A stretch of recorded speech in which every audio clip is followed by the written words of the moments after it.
नमस्कार दोस्तों, अभी अभी एक बड़ी खबर को लेके आप सबके बीच में हूँ। आप सभी जानते हैं कि बिहार में भरत तिवारी जो इनकाउंटर है, उस पे शुरुआती दिनों से ही कई सवाल उठ खड़े हुए हैं। महत्वपूर्ण क्या रहा है कि आम जनता जो है, आम जो लोग हैं, उनका कहना है कि भरत तिवारी जो इनकाउंटर है, वो एक हत्या है, वो एक मर्डर है। तमाम सवालों पे शुरुआती दिनों से ही बहस छिड़ा हुआ है और कई महत्वपूर्ण लोग इस घटना को जो चश्मदीद है, उन्होंने कहा है कि यह जो पूरी घटना है, ये एक तरह से हत्या है, मर्डर है। देर रात को आज एक बड़ा वीडियो रिलीज हुआ है और जो वीडियो रिलीज हुआ है, वो लकी बिस्ट के द्वारा हुआ है। आप सभी जानते हैं कि लकी बिस्ट देश की जो महत्वपूर्ण जो सुरक्षा एजेंसियाँ हैं, उसके साथ जुड़े हुए थे, एक लंबे समय तक जुड़े हुए थे और स्नाइपर थे, देश के लिए वो काम करने वाले लोग हैं।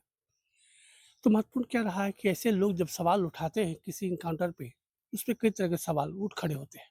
महत्वपूर्ण रूप से क्या रहा है कि 24 तारीख को देर रात को जिस तरह से जो आरा के जो एसपी हैं राजकुमार, वो परिवार जो भरत तिवारी के परिवार है उनसे देर रात को मिलने के लिए आते हैं।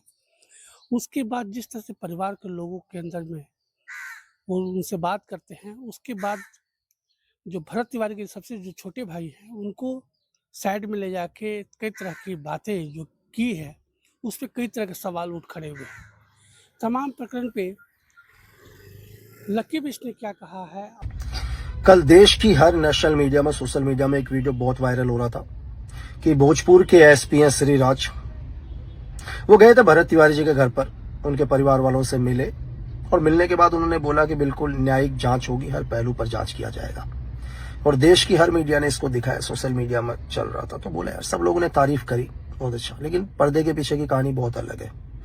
पर्दे के पीछे की कहानी है कि एसपी साहब क्या करते हैं, भरत तिवारी जी का छोटा भाई है चंदन, 12th क्लास में पढ़ता है यार, 16 साल या 17 साल का बच्चा है, उसको अकेले में लेकर जाते हैं और पता है क्या बोलते हैं, ये क्या चल रहा है सब कुछ, इस सबको बंद करो। तो बच्चा उनसे पूछता है यार कि सर क्यों? तो एसपी साहब जवाब देते हैं कि तेरा भाई अपराधी था, उसने पुलिस वालों को हथियार दिखाया और ये सब कुछ बंद हो जाना चाहिए। तो इस देश का बहुत बड़ा दुर्भाग्य है एसपी साहब कि आप जैसे आईपीएस इस देश के अंदर मौजूद हैं।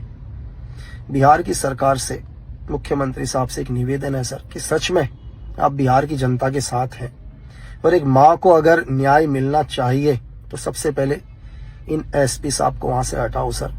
आपको क्या लगता है कि एसपी साहब सही जांच होने देंगे? जो एक 16 साल के बच्चे को उसके घर में धमकी देकर आते हैं सर, आपको लगता है कि न्याय मिलेगा?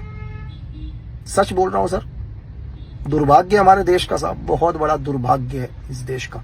और एसपी साहब, आपको भी लग रहा होगा कि मैं बोल रहा हूं, तो एविडेंस आपको चाहिए होगा तो मुझसे ले लेना, नहीं तो सारी देश की मीडिया को मैं दे दूंगा सर कि आपने उस बच्चे से कल क्या बात करी है। तो हमेशा पर्दे के पीछे की कहानी की बात करता हूं सर।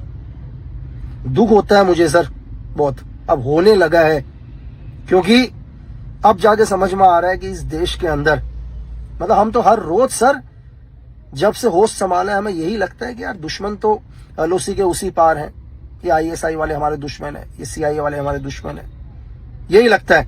लेकिन अब समझ में आ रहा है कि नहीं यार सर, उनकी तो जरूरत नहीं है हमारे को, क्योंकि आप जैसे ऑफिसर सर इस देश की चेयर पर बैठे हुए हैं, पता है, उनकी जरूरत ही नहीं है सर हमारे को।